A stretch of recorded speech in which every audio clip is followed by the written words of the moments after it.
You know, there are certain fragrances out there, when you smell them, they just smell like a man. They smell strong, they smell powerful, they smell masculine, and generally that's what most people look for in a men's fragrance. They want something that makes you smell like a man. However, there are some fragrances out there that lean a little bit more unisex, and a lot of guys tend to shy away from them. They think that they should only wear these really strong, in-your-face, masculine, peppery fragrances, when in all reality, you don't always have to go for fragrances like that. You can go for something a little bit more unisex and still smell really good. And the craziest part about it is, in a lot of cases, women tend to actually prefer these somewhat more unisex fragrances, these ones that kind of smell a little bit sweet and less masculine. And kind of the thinking behind that is, you know, they're attracted to what they're used to smelling. And a lot of times when it comes to women's perfume, their fragrances are very sweet. So when they smell a guy that's wearing a fragrance a little bit sweet and a little bit unisex,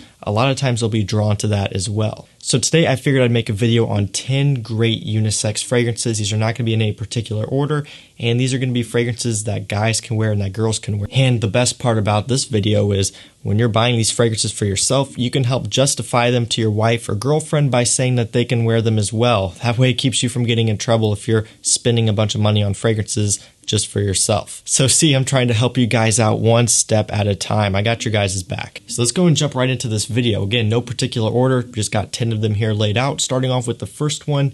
This one is Dior Own Parfum. So you're probably expecting to see Dior Homme Intense, and that one almost made the list. But then when I was kind of looking through all of my fragrances, pulled out Dior Homme Intense, and I was reminded that, yeah, I think Dior Own Parfum is actually more unisex than Dior Homme Intense. And that may confuse some of you. If you look at the notes on Dior Homme Parfum, you'll see that the main note in this fragrance is leather. So you're probably thinking, well, how does that make any sense? You know, leather is really prominent in this fragrance, whereas with Dior Homme Intense, the iris note is more prominent. So why is this one more unisex? And for me personally, I do get a good amount of leather in this fragrance, but I also get a lot of oud and rose. And then of course the iris is thrown in there as well. But I don't know, there's something about that oud, rose, iris combination that really, to me anyways, pushes this fragrance more towards the unisex side of things, even more so than Dior Homme Intense. The only downside to this one is a little bit less wearable than Dior Homme Intense.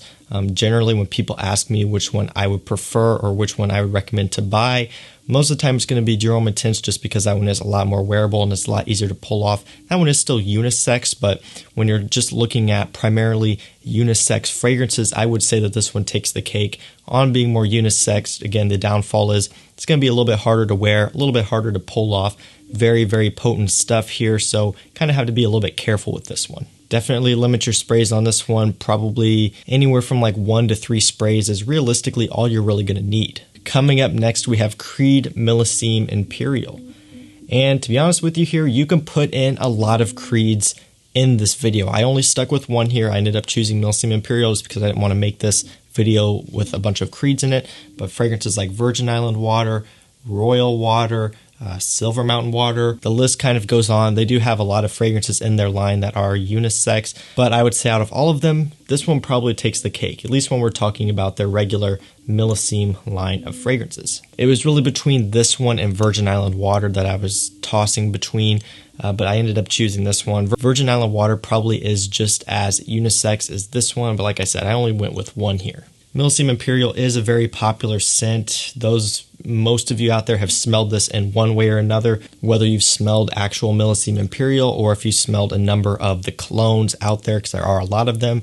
Chances are you've probably smelled this DNA in some way or another, whether you know about it or not. This one just works though, and definitely is 100% unisex, very musky, very fruity. There's really nothing masculine about this scent, but at the same time, there really isn't anything feminine about it either. Really nice one here, and if you're looking to get into a Creed fragrance and you want something that's very versatile and that can be worn by both men and women, so if you're a guy and you're going to buy this and your girlfriend's going to wear it as well, this is probably the one I would go for, Millésime Imperial. Coming in at number 3, we have Jean Paul Gaultier Ultra Male. So Ultra Male, I've talked about this one a lot. definitely does have more of a feminine quality to it. Doesn't smell straight up feminine, at least not to me, but it definitely does go way in that unisex direction. There's really nothing masculine about this scent. And with this one, just like with Dior Own Parfum, this one is listed specifically as a men's fragrance, but after smelling it, you'll kind of see that unisex quality that I'm talking about. It's got a lot of vanilla, a lot of cinnamon, a lot of pear. Pear generally isn't used in men's fragrances that often. Of course, vanilla and cinnamon can be tossed around in either direction, but vanilla can come across feminine depending on how it's used. Again, same with pear, and same with a lot of the other notes in this fragrance that just make it very sweet and very unisex smelling. Coming up next, we have Replica by the Fireplace. So this one is a pretty cool one. I've talked about this one on the channel quite a bit. I've compared this one to Armani's Stronger With You, which is a fragrance that I owned at one point, ended up getting rid of. Main reason why I got rid of it at the end of the day was actually because I owned this one, Replica by the Fireplace. This to me is a more niche version of Strong With You, even though this isn't a niche fragrance, it is from a designer brand. I still just kind of call it more niche just because it does smell a little bit more creative and a little bit more unique. And this one is 100% unisex. By the Fireplace really gives you a great description of what this fragrance smells like and what it reminds me of. It's got this nice burnt roasted chestnut and this nice vanilla in the background. Just smells like you're sitting by the fire, snuggled up with your significant other. Maybe you're like roasting marshmallows. Maybe you're doing something like that. It just has a nice cozy, warm smell. Just smells like fall and winter in a bottle. So yeah, this one is 100% unisex. Really doesn't have a gender smell on it. I mean, it just smells like you're sitting by the fire, and that is kind of hard to put a label on in terms of whether it's masculine or feminine. Up next here we have Mancera Sicully. So this one people may argue with me a little bit, and people may say that this one is straight up feminine. I get that kind of comment a lot, people saying how feminine this is, and you see it a lot in reviews. To me though, definitely unisex. Maybe it does lean a little bit more towards the feminine side than it does masculine side. This is kind of another one of those fragrances where it's kind of hard to say for sure. This one definitely doesn't have a masculine quality about it, but I wouldn't say it is overly feminine either. This one is made up of a lot of citruses, basically citrus all the way through, and because of that, I love this scent. I love citrus and fragrances, as a lot of you know, so I love this one. Regardless of if it does lean a little bit more towards the feminine side or not, I still love wearing this scent. Coming up next, we have Dior Own Cologne. So this scent, I believe this is another one that is listed as a men's fragrance coming from the Dior Own line. That would make sense. But this one, I would still think is unisex. You've heard this one described as like smelling like lemonade, like iced cold lemonade in summer. That's really what it smells like. And I don't think there can be anything masculine or necessarily feminine about that type of scent. This one has musk, bergamot, and orange blossom. Those are the only three notes that are listed. Yeah, there's not really much to work with there. There's no super strong leather notes, or there's not really any like light floral girl smelling notes. I mean, it's pretty straightforward here. So definitely unisex here in my opinion. Really about anyone can pull this off who wants to smell clean and fresh in the summertime.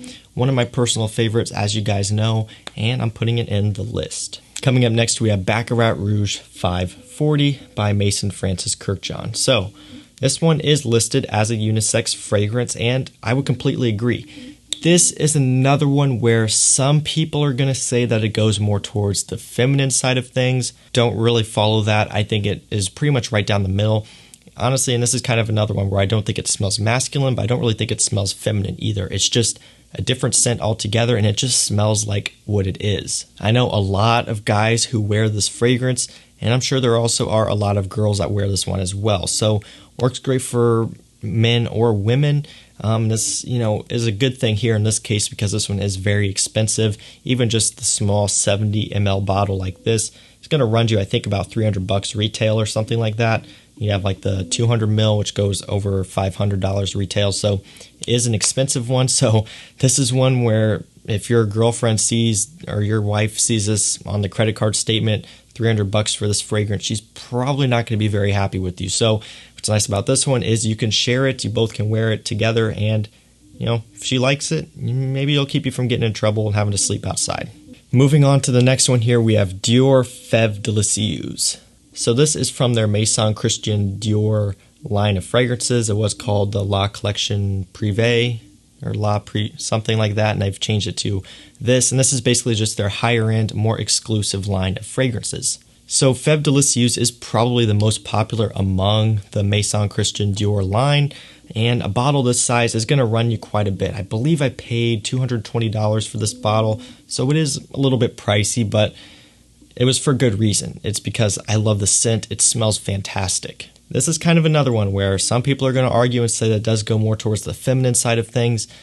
I tend to disagree. This is kind of another one where if I would have smelled it in the beginning, I would have said it was definitely feminine. But now, as I've kind of gone on farther in, this whole hobby, and I've smelled a lot of different things, to me, this just smells like what it is. Doesn't smell masculine necessarily, but doesn't smell feminine either. Just kind of in the middle. To me, this just smells like tonka bean vanilla and a lot of sweet notes. I don't necessarily put like a gender classification on it. So I would recommend that you try this one out first before you buy it. There's a lot of hype around this one. A lot of people talk highly of it, but there are also a lot of people who hate it, say it smells like baby powder and other things. So I would say be careful with this one. You're going to be spending a lot of money on this, so don't blind buy it.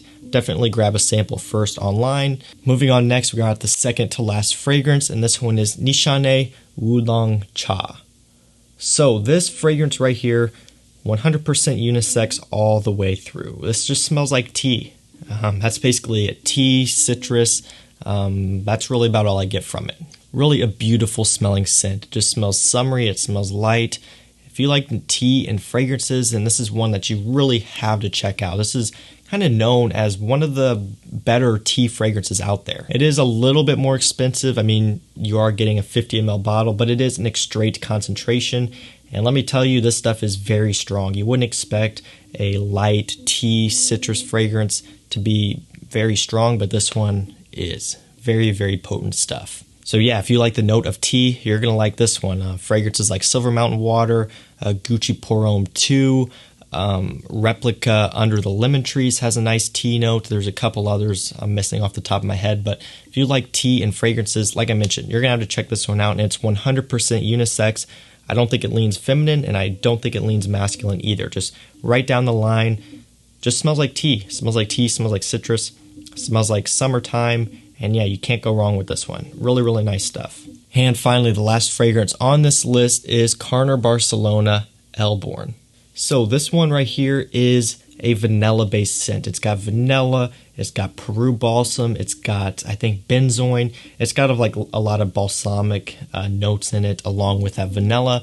And the vanilla in this one comes across a little bit alcoholic, a little bit boozy. And that's part of the reason why I like this scent so much. I love vanilla in fragrances, and this is probably the best vanilla fragrance I've ever tried. And for me, 100% unisex. Again, doesn't smell masculine, doesn't smell feminine, just right down the line. It smells like a nice vanilla fragrance that's balsamic and sweet, very, very sweet. I've talked about this one in videos. I've done a review on it.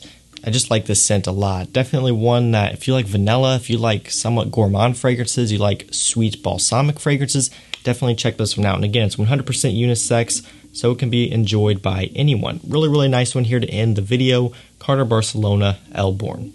So guys, that's pretty much it for this one. That are 10 great unisex fragrances.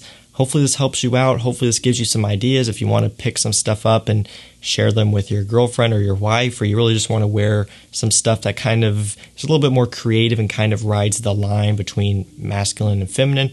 I do apologize. A lot of the fragrances in this video were niche fragrances. It's kind of what's going to happen. A lot of niche fragrances are a little bit more artistic. They're a little bit more creative, and therefore they're going to be kind of categorized as for men and women. A lot of designer fragrances are going to focus either on masculine stuff or feminine stuff, but there were a few designer fragrances in this list that kind of did a little bit of both. So let me know down below which unisex fragrances are your favorites, and that's going to do it for this one, guys. So if you enjoyed this review, don't forget to leave a like down below. Also, don't forget to subscribe and turn on post notifications so you don't miss when I post. And that's it for me. Thanks for watching. I'll see you later. Peace out.